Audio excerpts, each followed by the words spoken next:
Hey you guys, my name is ShaDonna and welcome to My Life With IIH. I'm just here to share my journey as someone living with idiopathic intracranial hypertension as a mom and how I'm turning my pain into purpose.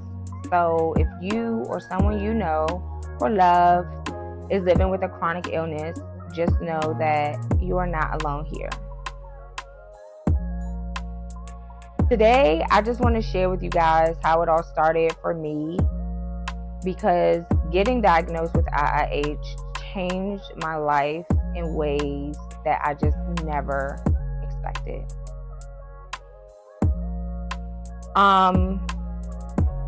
We could just fast track to maybe my mid to late 20s. I go to get a regular eye exam.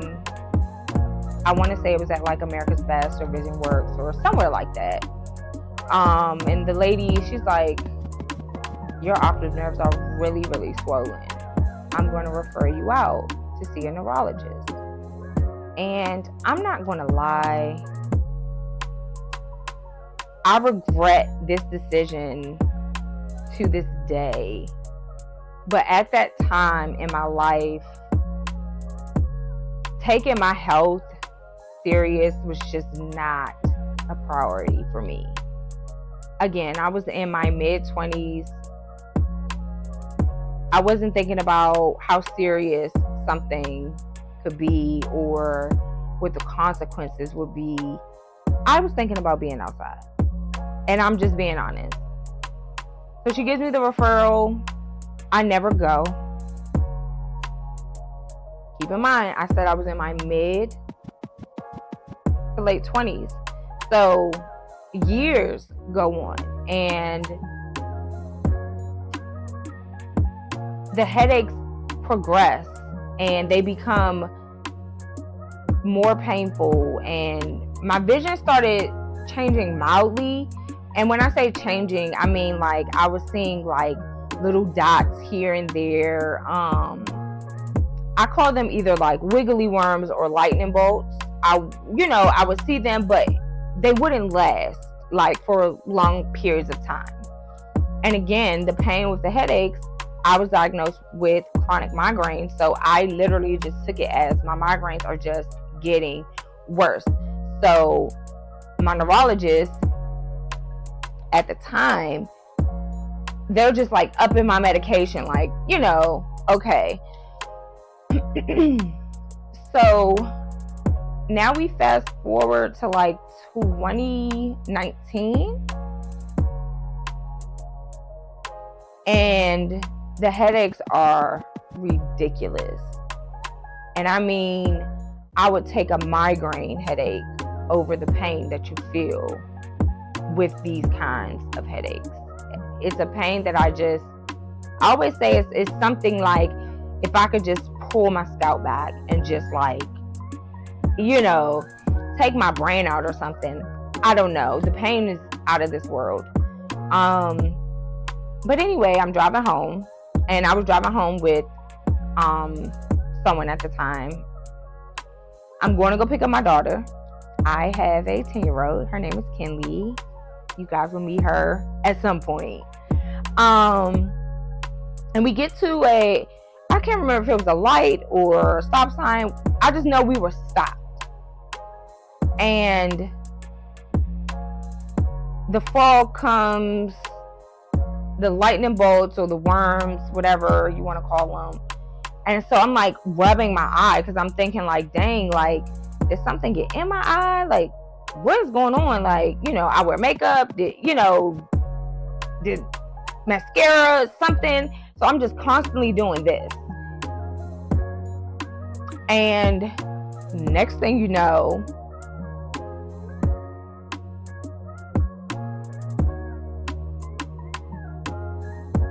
sorry, my whole peripheral left. It was dark. I could not see anything to the right of me. So I could not see the person that was sitting in the car with me.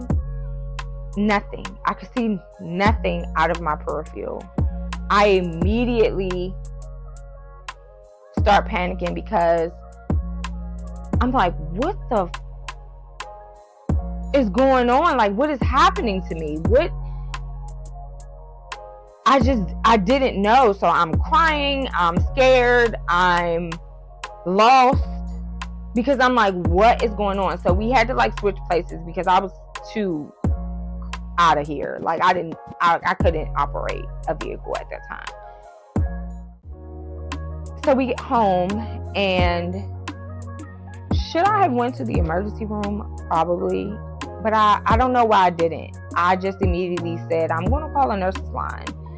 I called the nurse's line, and she's like, you need to go see a specialist.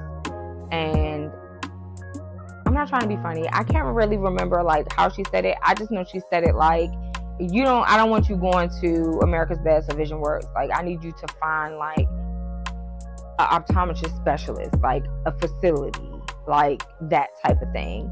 So I found one by my job, which was in Bowie at the time. And I get an appointment for the next day after I explain to them what's happened, and they get me in the very next day. That night, I just remember I had so much anxiety, and I was so just wound up because I was so scared. So scared. And I go to bed, and the next morning comes,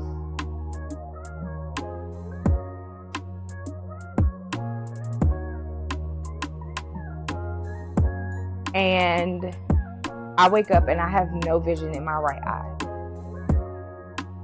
None. It's gone. I just remember like screaming because I was so scared to wake up and literally only see like half of the room. That is something that I don't wish it on anybody. To go from being what you consider normal, and now I don't know what's wrong with me.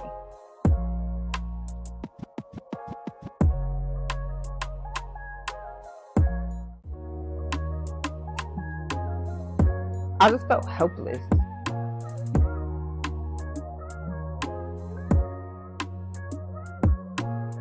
Anyway, we get to the specialist, do all this exam, they dilate me, all this stuff. They're like, your optic nerves are really swollen and you probably have a tumor. That's exactly how they said it to me. So imagine you're already like anxious and you're scared, and then you have somebody saying you probably have a tumor in your brain. Great. They're like, you need to see a neurologist. I already had a neurologist at the time because, again, I suffer from migraines. Go to my neurologist. I let him know what's going on. He's like, okay, well, don't freak out. It's probably just because, at that time I was extremely overweight. He's like, we're going to put you on a diuretic and see if that helps with the vision change. We're going to put you on this diuretic for a week, and then you're going to come back and see me, and we'll take next steps if needed. They put me on the diuretic. Nothing changes for me. Nothing. The vision didn't come back. Nothing changed. I go back to him. He's like, okay, it's probably something serious. He again starts talking about a tumor, or excess fluid on the brain. So again, I'm freaking out because I'm lost. I don't know what to do, what to think, what this means for me. Because I just felt like people were telling me things, but they weren't explaining them enough for me to feel confident to know what is going on with me. Like, what is this? This is not just someone who suffers from migraines. What is this? And I felt like at that time, no one could really tell me. So he refers me to a neurosurgeon. The neurosurgeon at the time, she was very, very sweet, very informative. She did say, you could possibly have a tumor. That's what causes excess fluid. Again, we talked about my weight at the time.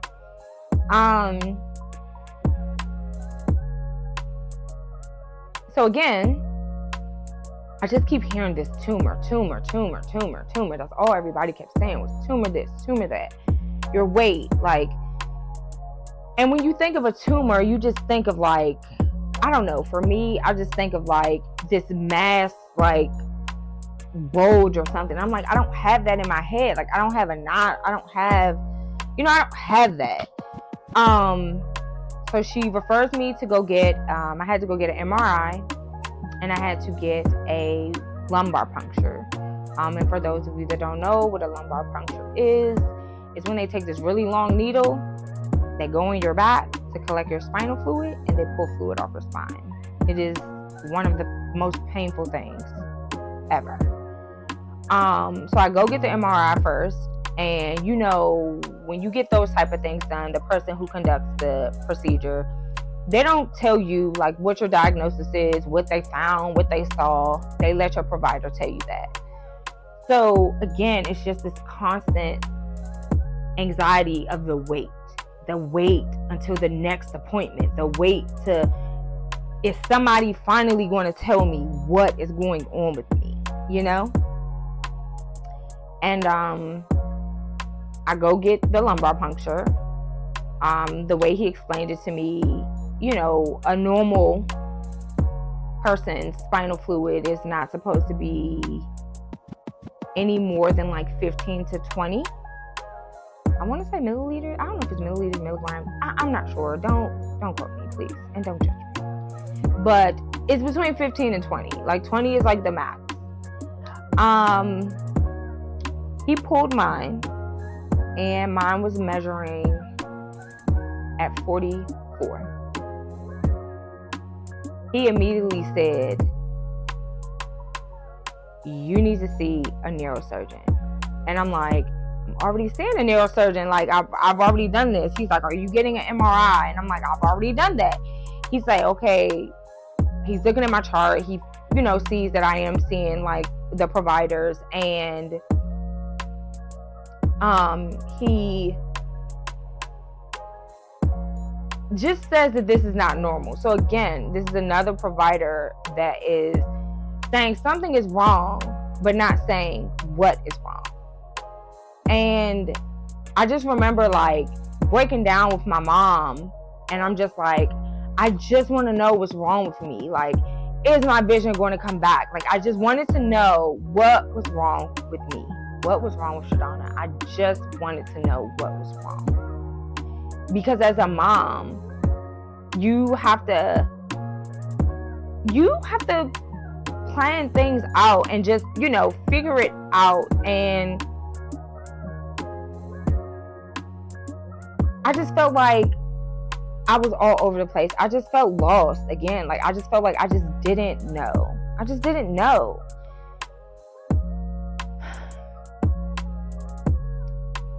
We go to see the neurosurgeon. She comes in the room. She sits down.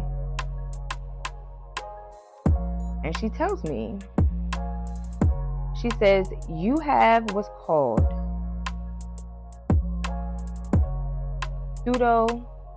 pseudotumor cerebri. Basically, my brain thinks that I have a tumor, but I don't. So it gives my body the effects that I have this tumor present. So it produces this mass amount of brainal fluid. The brainal fluid is what was causing those debilitating like headaches, because it was causing the pressure behind the eye, which caused my vision to go. So she immediately says, we have to put a shunt in. She says we can either do it up top, or she said I can put it in the side. She recommended the side at the time. And again, everything happened so swiftly. I got my diagnosis and then we're talking surgery. Like, boom. And we set my surgery date. It was December 2nd. It's the day after my daughter's birthday. And I just remember going home. I felt relief that I got a diagnosis. I felt like, okay, we know what's going on.